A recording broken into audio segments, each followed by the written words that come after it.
Okay, guys, welcome back.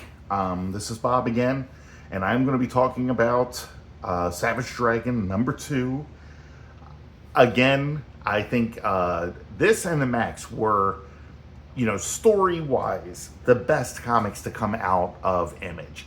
I love Spawn. Don't get me wrong. I was wholeheartedly in it. And I'm going to do more Spawn issues because I have a bunch of them. I loved like the Angela miniseries. I was into Wildcats, but I have to be honest, I have a bunch. I'm going to do reviews on them too.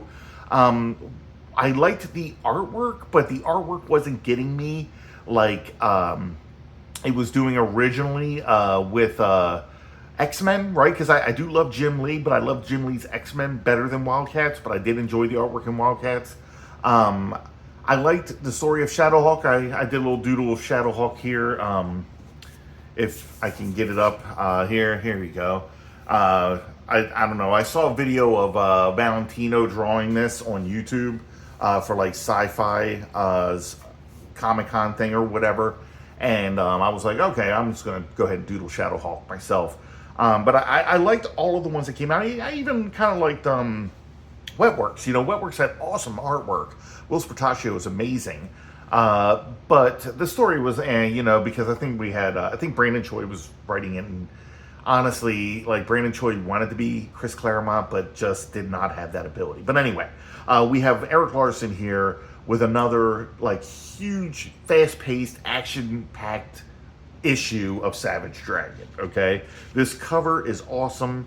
I actually love the see-through portion of the Savage Dragon here, like this whole idea of making it like the yellow and green is awesome. And then we have Enter Super Patriot right here.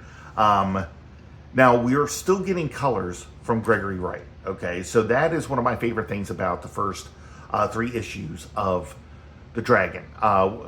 This is for the mini series, okay, and then we'll have the continuation of it.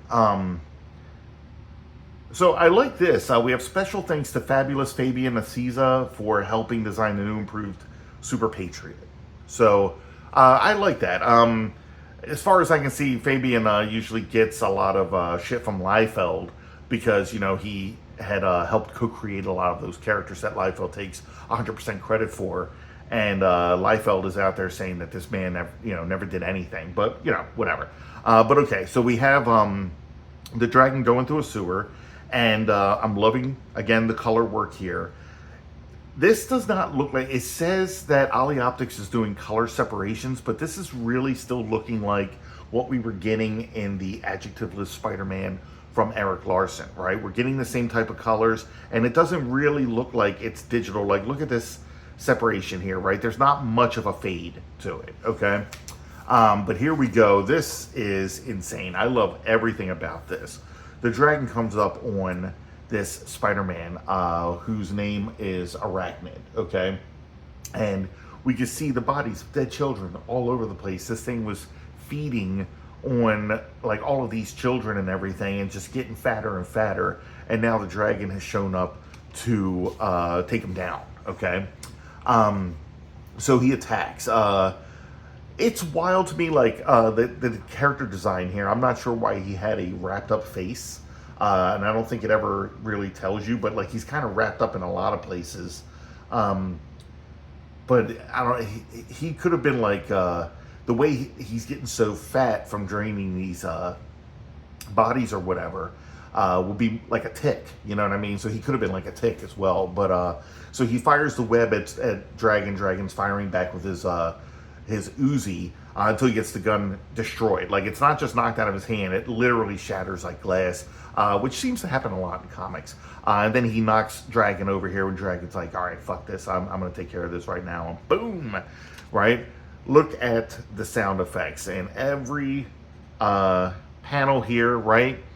I'm sorry, but I think that's one of the things that makes this comic so insanely good. Chris Iliopoulos, or Iliopoulos, or whatever his name is, who comes in and gives us these awesome sound effects and everything. And it's something I kind of miss. I know John Byrne made like Next Men and decided that he was going to make the comic without these things. And I have to say, like, that was the first time I started missing them. is that we weren't getting those sound effects. But he throws Arachnid up against the wall here. Arachnid gets back up and he's like, all right, I'm about to, take you out or whatever. And Dragon rips down a power cable and throws it into the sewage water, electrocuting. Okay. So now Dragon is like dragging his body out, and everybody's like, oh, what is that smell? The smell should be a lot. It should be, dead bodies. It should be cooked arachnid, all of this. I believe he's not dead because he comes back in a later issue. So, he's like, good Lord. And they're like, yeah, you didn't miss much or whatever, right? So he holds the body up over him because it's Dragon. He's like, okay, I'll just take care of this on my own or whatever. And Frank Darling's like, you really saved the day here. And Dragon's like, I wouldn't be here if it wasn't for you, Frank. Don't forget that. This is more you than me, right? So before, we're back in the hospital, okay? So again, we had, from the present, and now we're flashing back to the beginning of the Dragon when they had found him before he was released. And we have, I believe this is Ann Stevens, nurse, comes in and she's like, how are you doing today, Mr. Dragon? And he's like, fine, I want to leave. And then he's like, wait, hold on, what did you just call me? And she's like, oh, I called you Mr. Dragon because you're green and you have that fin on your head. And he's like, you know what? That's cool. I'm going to go with it. I love the Dragon design. It's simple, and I know that people were like, oh, he looks like the Incredible Hulk, and I don't see it, other than maybe a green color, okay, but what other color would you make a dragon? I don't know. I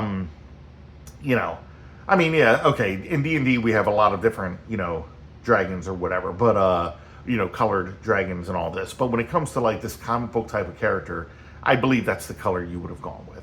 But here we have Frank, and he's feeling guilty. He's talking to his wife again about, what the dragon is doing and everything. And, he still has the dragon living with him. I think he started to confess to her so he confessed to her, like, what he did. And, or started to, and she's like, okay, everything's going to be okay. And he's like, no, it's never going to be okay again. And then cut to Dragon at the firing range, where apparently he has impeccable aim, which makes him, again, another, good cop or whatever. And they're just like, holy shit, how the hell can you shoot like that? And he's like, I don't fucking know, okay? Leave me alone. Stop asking me shit, because I don't remember. And they're just like, whoa, sorry. It was just our natural reaction to your ability to shoot there. Cut to Super Patriot. So in the first issue, we saw in a news program that Super Patriot had been severely hurt, and they didn't expect him to live.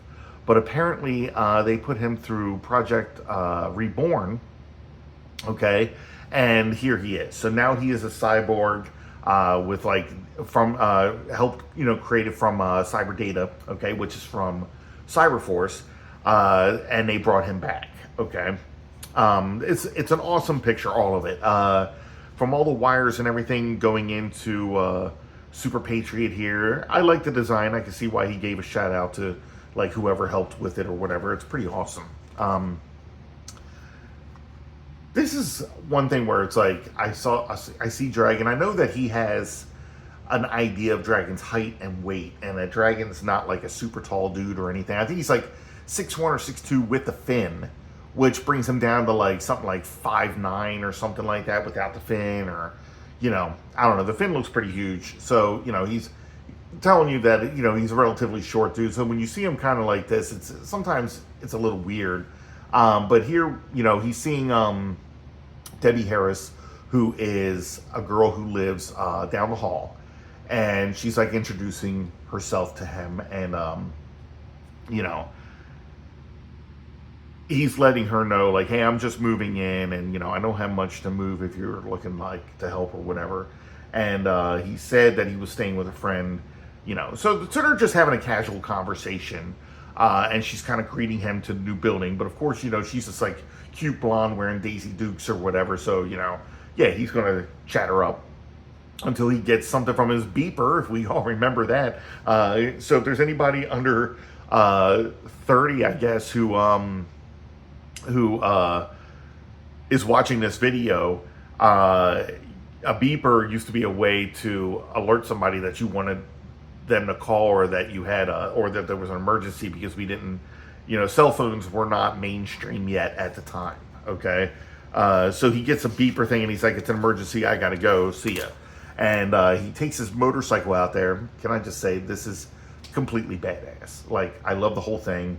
I also think that because he spent so much time drawing a highly detailed motorcycle, that he then had to make up some time by just giving us some silhouetted images to get the page done or whatever.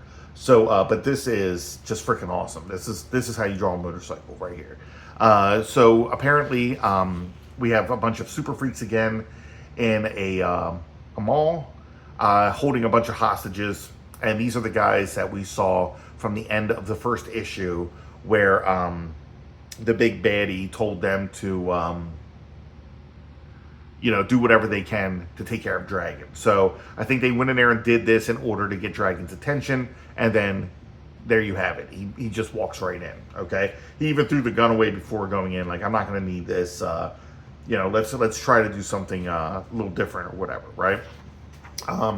And you can see here, he's like, you're under arrest or whatever, and they're like, oh, aren't you a comedian? This guy's pretty funny, blah blah blah, and your standard villain talk or whatever. And they're like, what if we just did something like this? And he's like, don't do it. And they throw like all the hostages at the dragon, and they're like laughing about it the entire time. Okay. This is, I believe, the only poster that came in the Savage Dragon #2. Okay. I'm not a huge fan of the coloring on here. I think this coloring was Erik Larsen, but we have so many things here. So we have Wildcats, we have Liefeld, we have the Dragon, we have Gregory, Todd, Robbie, Jim, Spawn, Rules, Iliopolis, Silvestri, Brigade. He put everything as graffiti on the back of this wall, Valentino and all of that. That's kind of cool, right? I love the way that everything was image through image. They were like, we're going to promote the hell out of our new comic book company, and it was awesome. Okay. I have to get this again. I had it at one point. I need to get it again. I thought it was awesome, but I need to get Savage Dragon versus the Savage and Megaton Man. Okay. But the Savage Dragon here tries to catch all of these people that were thrown at him, and of course that's not going to happen, and these are normal people without superpowers, so falling from this distance onto this hard floor or whatever is going to hurt. Okay, we can see here, this looks like a bunch of blood spatter and stuff from these people, like smashing down onto the ground or whatever, and he's like, you monsters, I'm taking you out. So he jumps for one of the guys, and right at the last second, this guy brings up this little kid's head, and he's like, you wouldn't hurt me, Mr. Dragon, would you? And Dragon's like, oh shit. And this is another one of my favorite things here. So like yes, it's implausible, but it is a comic book, and I think that it is awesome, and I think it was portrayed in the best way that I've seen in a comic. So he's like, whoop, I'm going to go ahead and flip here. I'm going to grab this guy's head, and I'm going to bring it down into the fucking concrete. That's what you get. Then he ends up getting, a sucker punch from behind from Mako. And then I don't know who this other guy is. I can't remember his name. But we see here that they're fighting. And then, of course, Hellraiser here slashes the dragon with his blades, throwing the dragon into the wall. And the dragon gets up. And he's like, okay, so you guys tried to kill me. It's not enough. And then, boom, right through the wall, we have Super Patriot. Super Patriot jumps in, and he's like, greetings, gentlemen. Allow me to reintroduce myself to you. The name is Super Patriot. I'm back. I don't feel like that line reads very well, but Erik Larsen ends up getting much better at his writing when it comes to dialogue. But yeah, so we have Super Patriot jump in, and they're just like, oh shit. And he's like, and I'm pissed. So he just starts letting off, killing everyone. And the dragon's like, stop, you're killing him. You're murdering him in cold blood. Don't do this, right? Because the dragon doesn't do that. Like we saw in the first issue when he took out a group of terrorists or bad guys or whatever. He while he did go in guns blazing, he didn't have, he had people wounded, but he did not have any anyone who died in there, right? The Star had pointed that out.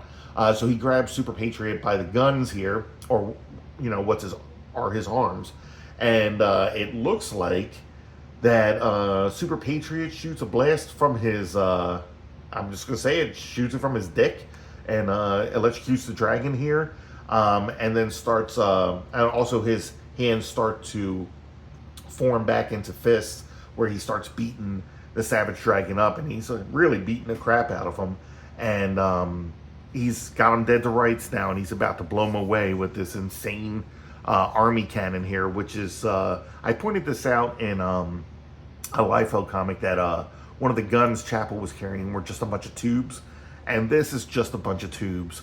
But for some reason, when Larsen does it, it doesn't bother me as much, and I know because I've seen Larsen actually draw guns and such, and don't feel like it's like a lazy tactic for him to do, considering how much detail he puts into everything. We get full backgrounds from him in almost every shot and everything. So, and then we have Alex Wilde come in, and she's like, freeze.